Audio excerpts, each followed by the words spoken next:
Prashanth, thank you so much for coming on the show. Means a lot to have you here. You're a big time CEO of Stack Overflow, which is an incredible company.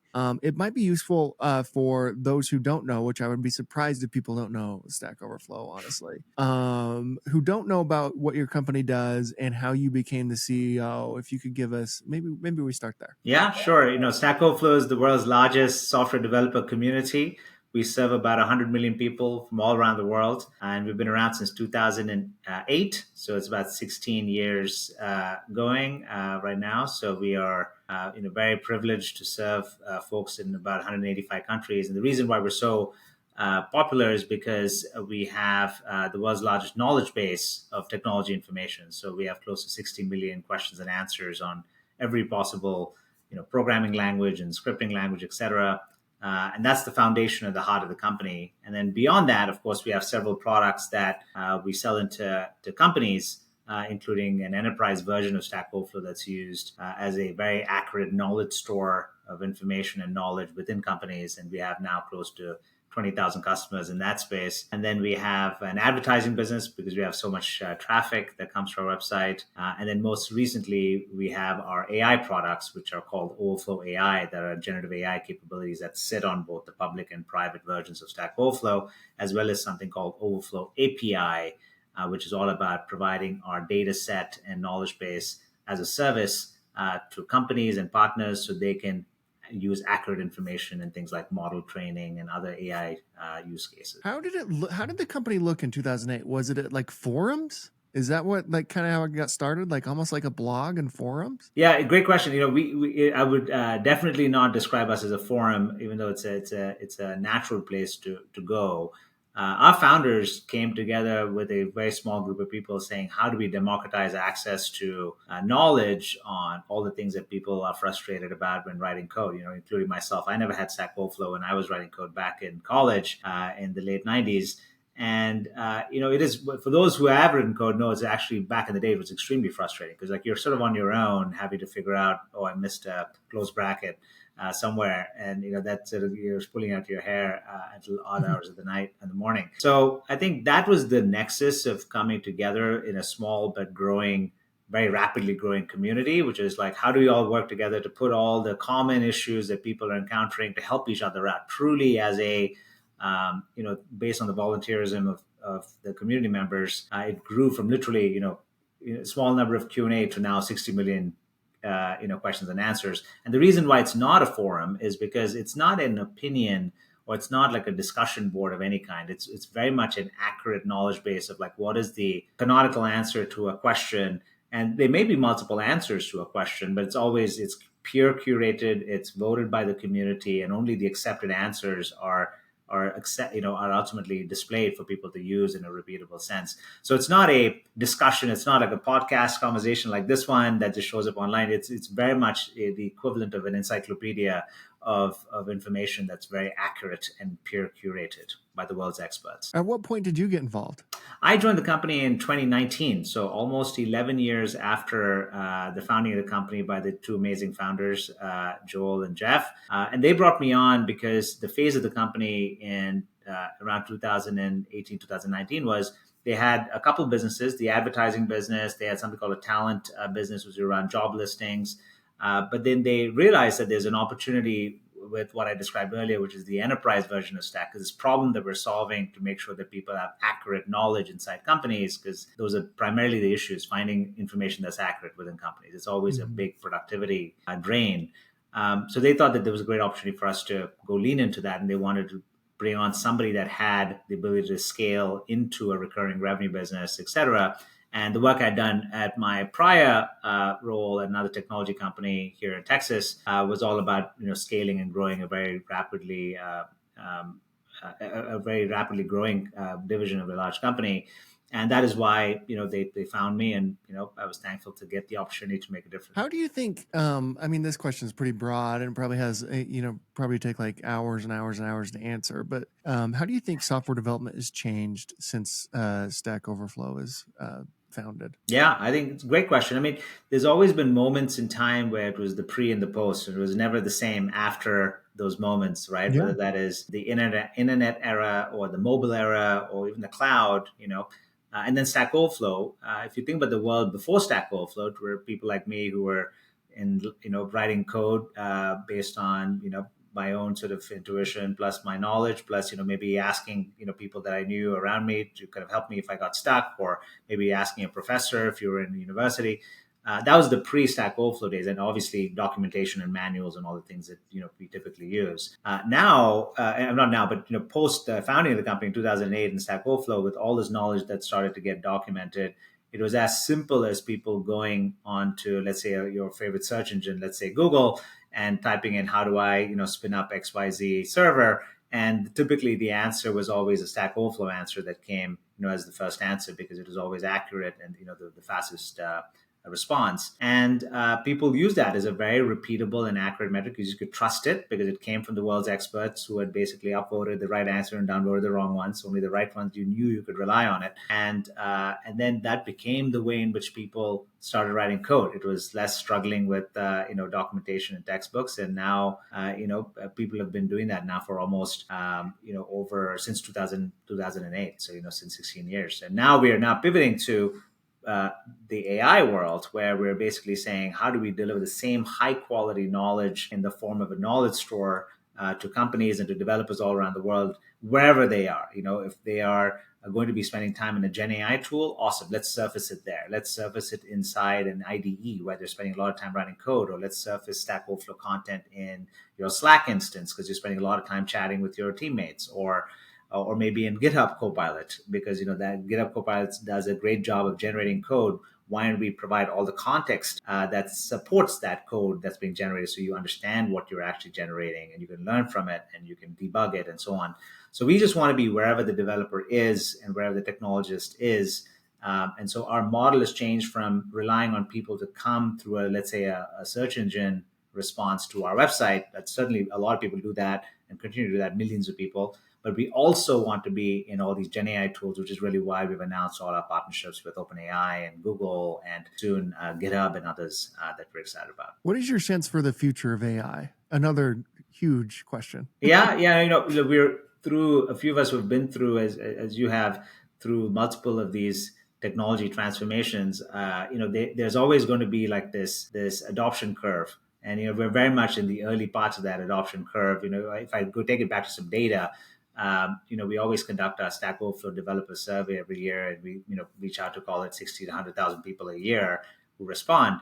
Last year, the inclination for people to use AI tools was about 70% of our community. It was like, hey, I'm really interested in using it, or I plan on using it, or I'm already using it. That was 70%. That number went to 77% this year in our survey that we just concluded.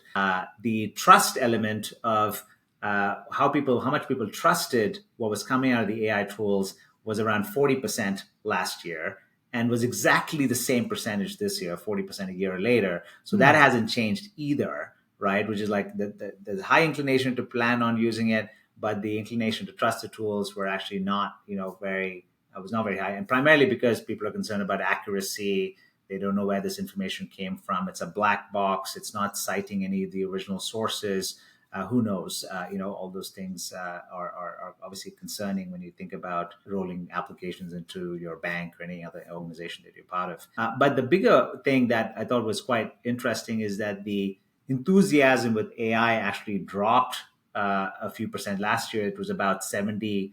There was another metric that we tracked, and that dropped by about 7 percentage points. It was pretty high, and it was still it's a meaningful drop, and primarily because I think people have begun to realize the realities of rolling out AI into, let's say, a company, right? So all the points I just mentioned, trust and accuracy, and who's going to create the knowledge if humans don't create it, and who's contributing to the accuracy of these models. And so effectively, some of the shine has come off of the topic as people go through the hype cycle. But there is certainly still, I think, interest and forward movement on the topic. So where we are in summary is that I think people have realized that we want to have humans in the loop for the foreseeable future, to make sure that you are not only attributing and you're able to trust the information that's in there, but you're also creating mechanisms and incentives for people to contribute new knowledge so these models can train off of new information And these models are absolutely, they absolutely require new information and real-time information um, to keep it up to date. And then ultimately, the AIs don't really have all the answers for all the questions. Either they just don't know the answer, or they hit a complexity cliff very quickly. They're great for early drafts and those sort of things, but certainly it's a cliff. And at that point, we don't want to lose the user, as in like these AI tools. So why don't you leverage a community like Stack Overflow to complete that workflow? And so people are, that's how we're engaging with companies, what we're calling knowledge as a service, to continue to keep that loop going so the user always gets what they want and get back into their flow. And that's why we operate as part of the AI ecosystem. How often are you using AI tools just personally? I don't code that anymore as much, or very much at all. But I do obviously use a lot. I test a lot of things on my own, including our own products. And we have, for example, Stack Overflow for Teams inside our company, so I use that quite extensively.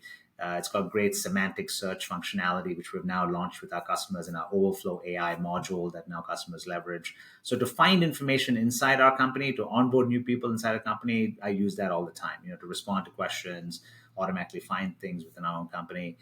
And then that's within Stack Overflow. But outside, just in my own, I would say my personal time, I have found things like open source AI tools to be quite interesting. So for example, Meta's Llama, 3.1 as an example, good example of something. And the moment that it was launched, it was the way they distributed it, I thought was very clever in WhatsApp, because I use WhatsApp with, my family all around the world as an example. Mm-hmm. And for me to be able to just engage in that form factor, similar to my earlier point, we want to be wherever the developer is. In this case, I'm an average user on WhatsApp, and I'm able to leverage I'm able to engage with an open source AI model, and I thought it's very clever. So I use that quite a bit. I mean, just mostly to it's various things. It could be as simple as me educating my parents about XYZ topic and giving them a summarized, easy to understand way. It could be interpret, create it in the form of an ancient poet who has a very specific style of speaking, and like so those sort of use cases. Nothing mission critical from a personal standpoint, because I think we still have a long way to go to do things like complete the task of all the things that people have talked about. Go and like book my vacation and XYZ. Like I think that's all like a little bit away, but yes, internally, enterprise, I use it for search, finding information, making sure that we're automatically capturing knowledge inside a company. I use that heavily. And then on my personal side, it's the search equivalent on open source tools. Zuckerberg has really become like a hero for developers, like open sourcing AI versus open AI, which, given the name, you would think it was open. It's actually closed source. Yeah. Do you have any opinion on open versus closed? Obviously, there's always going to be both, but do you have opinion on like which one would be better for developers to work on? Yeah, I mean, I'll mention one thing about Zuck. I don't know him, but just watching from outside, I would just say it's a master class in rebranding. Both you as yourself as an individual, as well as the company. I think it's just absolutely phenomenal what I've observed over the past several years, right? I mean, the fact that they are now the champions of open source, especially in the AI world, which is like the most the kind of the biggest technology movement of our time, is just absolutely phenomenal to see.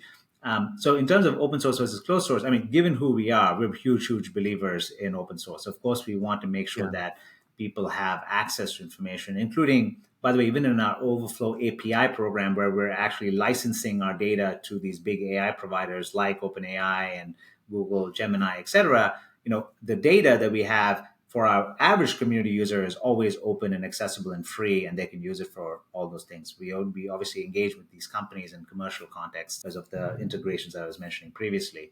So I'm generally, and our company generally, and our community generally is very much open source. So that's like first point. Second point, I think, is it's becoming very obvious that the LLM wars that are underway, closed source or open source, it's all headed in one direction, meaning they all want access to all the latest data. So data is absolutely a premium, high quality data, especially like sources like Stack Overflow, which are one of the few places where these LLM models are training from, are absolutely important. So that is one. That over time, you can imagine that it's an expensive proposition because of the cost of chips, the cost of infrastructure, the cost of energy, all the things that we've heard about. And that invariably that cost is being passed on to users and customers through your $100 per month or whatever the charge is, for any of these combination of AI tools. At some point, that cost is going to go down. History just suggests that it's going to go down. And I think there will be a commoditization of things like search functionality. Like Gen AI allows everybody to have search functionality, which is interesting, right? So I think it's going to be hard to not have cost pressure for these things while they're expensive for that cost to go down. And hence, I'm quite bullish on the open source ecosystem for AI, because especially with Llama and Meta's move, I think it's again a masterclass chess move to be able to do that, because they're probably one of the few companies who can actually do what they're doing. Massive amounts Yeah. of compute, massive amounts of GPUs, huge amounts of data, and for that to sort of just be open source, it sort of like takes the rug out from all the other folks who are closed source. So yeah, so I think this is going to be a fascinating thing to see. But I can't call. I don't think there's a victory yet. Just to be clear with what I'm Yeah. saying, I do believe it's going to be fascinating to see how each of these iterate. There's obviously things like safety and privacy. And which is a better model? Is a closed source model better for safety and privacy, even national security to a degree, Yeah. versus open source? So there's all sorts of pros and cons. On the margin, given who we are, we are big believers in open source. What does a typical day look like for you as CEO of Stack Overflow? It's one of the joys of being in roles like these, which is no day looks the same. I mean, it's absolutely dynamic. It depends on what the most important and the most urgent thing is, right? It's kind of like that 2x2 matrix. You want to focus on the most important, and the most pressing and urgent things. So there's some combination of thinking strategically about the future. That's a portion of my day. It's some combination of making sure that I'm talking to customers, definitely on a daily basis. So on average, I have at least a couple customer calls, if not more a day, and certainly internal meetings in the context of reviewing and driving progress. Because I think one of the things we have to keep moving with pace and with a sense of urgency is, while the ecosystem is innovating, are we innovating at an equivalent pace? So I think it's all about, like, are we driving towards our goals? All the usual things that CEOs do. And then, of course, then there's that's the third piece. And the last piece, of course, is the humanistic element of staying accessible as a leader, making sure that people understand across the company, look, here's where we're headed. Let's just have an open conversation, questions, just to make sure people are coming along for the ride, because there's a lot changing, and it's up to leaders ultimately to clarify, reiterate, repeat. One of my other titles other than CEO is CRO, not Chief Revenue Officer, but Chief Repeat Officer. So I'm constantly mentioning the same thing over and over again, and that just have to do it, just to keep people aligned. So that's probably on average, I would say, the chunk of my day, the 4 pieces. What are you reading? What reading recommendations would you have for us? I like to think about a couple foundational books, and I'm not like a guy like like a Bill Gates who consumes hundreds of books a year and things like that. I'm not that person, but I do read a lot of in the moment content that I'm very curious about. I'm naturally a curious person, so I'm naturally reading, especially as it relates to AI these days. There's so much content. I just even for the most, I would say, well-read people and people who keep up with that sort of thing, on a regular basis in the technical community, it's quite daunting to keep up with the developments on a weekly and daily basis. So I find my spots on, I have a couple of subscriptions to things that keep me abreast with the latest on the AI space, and beyond that, the foundational books are all the things that I'm happy to share. But there, for example, like team books as an example. I'm a big fan of Five Dysfunctions as a Team. That's it's always it's a great Pat Lencioni book. I've enjoyed that. Patrick Lencioni, great guy. Indeed. And the other one would be Carol Dweck, The Growth Mindset. It's an amazing book also that I read quite early in my career, that I found it to be quite, I mention that all the time to people that I engage with. So those are probably like a couple foundational ones, along with all the usual suspects of business books that you probably know about, Good to Great and Speed of Trust and all the other ones that, I can rattle off. So As a leader, like, what do you think the three most important traits are for one to possess if they're going to be a leader? good. I mean, I think the leadership definition is very personal to people, individual leaders, obviously. So there's no like one answer to that question. I'll tell you from my perspective, I think it's very important for leaders to bring a level of energy and vision to wherever the company that you're trying to take the company. Right, you need to be very clear and energetic about where you're headed, because if you one don't know where you're going, that's a problem, because people just don't know. They can just sort of do a lot of stuff and just go around in circles. So I think one, setting that vision;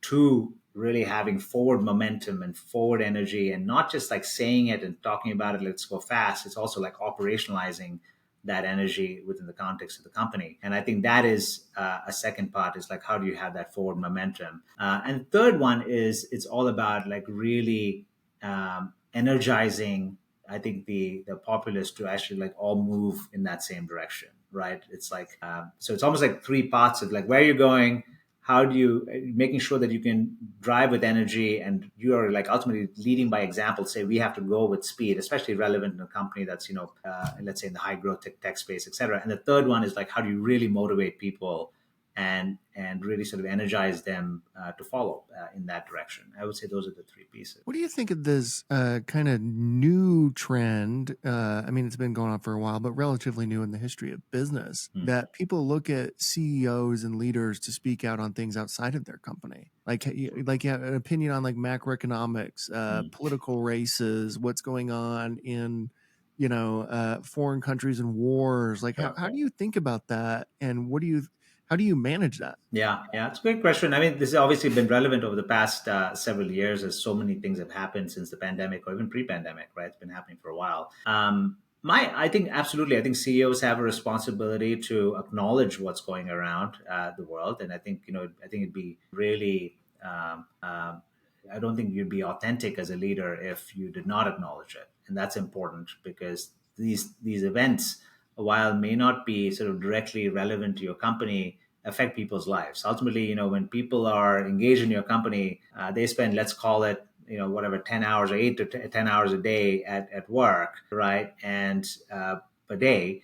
And, but that's out of a 24-hour day, so meaning like the remaining time they are having to think about their family, their friends, what's going around the world, how that impacts them. It's their taxes, there's wars, their relatives abroad that got impacted, there's elections that they're curious about whether the state's red or blue. Like there's so many things that are part of their lives that impact how they show up to work. So I think that it would be really obtuse for leaders to say, look, I don't care about any of those things, and you just like you have to do your job here. So there's a balance, is the main point I would make there. Is I think acknowledging it, giving people space to be able to engage in a constructive discussion, and not in a company wide setting necessarily, because we have a mission to go accomplish, and that is important to focus. That's a primary reason people are at work. But if people want to have the ability to share that, there's plenty of avenues that I think companies should provide. So as an example, we have a number of ERG groups, or employee resource groups, that talk about various subjects, and they're all led by employees. And these are safe spaces for people to go and talk about various things, and really have the ability to engage in constructive discussion and have an ability to share their thoughts on it. And invariably some of those things will connect back to things like how we think about what we write, to be sensitive to what's happening externally, to how we design our products. So I think that context, I think, is important, because then you have a sense of like, okay, what the world is going through, and everything is interconnected, as we know. So it's again it would be silly to just sort of like ignore what's going on, right? But I also want to be clear that it doesn't mean like the company can just spend like 80% of their time thinking about all this as a primary focus. The primary focus is to ultimately accomplish the mission. So I think that is the focus. And so there is a balance, but that I hopefully I've described to you how I think about it. Yeah. How have you landed, or how have you managed on this whole debate around work from home, hybrid, everybody in person? Yeah, we've had a naturally hybrid company for a long time. So we were I think about 60% of our company was, for example, our marketing organization was remote 60% pre-pandemic. 80% of our product engineering was remote pre-pandemic, and overall as a company, I think we're about 40%. Only because most of our sales folks were actually in the couple offices that we had in New York and London. But post-pandemic, we moved away from those offices for all the obvious reasons, and we just became a highly remote company. And we operate as a 100% remote company, probably one of the few. And we haven't had the, kind of like some of the other companies have, the pendulum has swung back for them to sort of get people back in the office and so on. We naturally do that as part of once a week. We have a lot of shared space. I sit in a shared space, as even this office here. I'm sitting in an office. I'm not sitting at home, only because I find it to be more productive. And so many of our teams come together on a regular basis to do the same, and the WeWorks and the Regises of the world. And then once a year, we come together as a company to do an annual company kickoff. Most years we've done that in person, and some we've done it virtually. Just sort of depends on what's going. Whether it's hopefully there are no more pandemics, but that's those are scenarios where we've handled that. Finally, we end every interview with the same question, and that is, at CEO.com, we believe the chances one gives is just as important as the chances one takes. When you hear that, who gave you a chance to get you to where you are today? Yeah, easily, I would say, if I take it all the way back, I'm an immigrant story. So for me, it was, I grew up in India until I was about 17. I had this opportunity to study abroad based on a deal that I made with my parents, saying if I got a scholarship, I would do it. And they were very uncomfortable about it because I was only 17 and they had never even known about anybody leaving home at that early to go thousands of miles away and so on. And so when I got my college scholarship in Maine, I was absolutely grateful. And so they gave me a chance. Like none of this would have been possible if it were not for the school that gave me an opportunity to, come over from India to the U.S. and make my way over a couple of decades after that. And so I'm very grateful to both the university, where I now serve on the board of visitors as a result of my attempt to give back, and also obviously the United States, that is the greatest country in the world. Prashanth, thank you so much for coming on. Seriously, it means a lot. You were at the forefront of a whole new world coming in with this AI stuff and how developers work with it. It's incredible to talk to you. Thank you so much. Thank you, Clint. Thank you so much for your wonderful questions and thoughtful questions. So look forward to more conversations.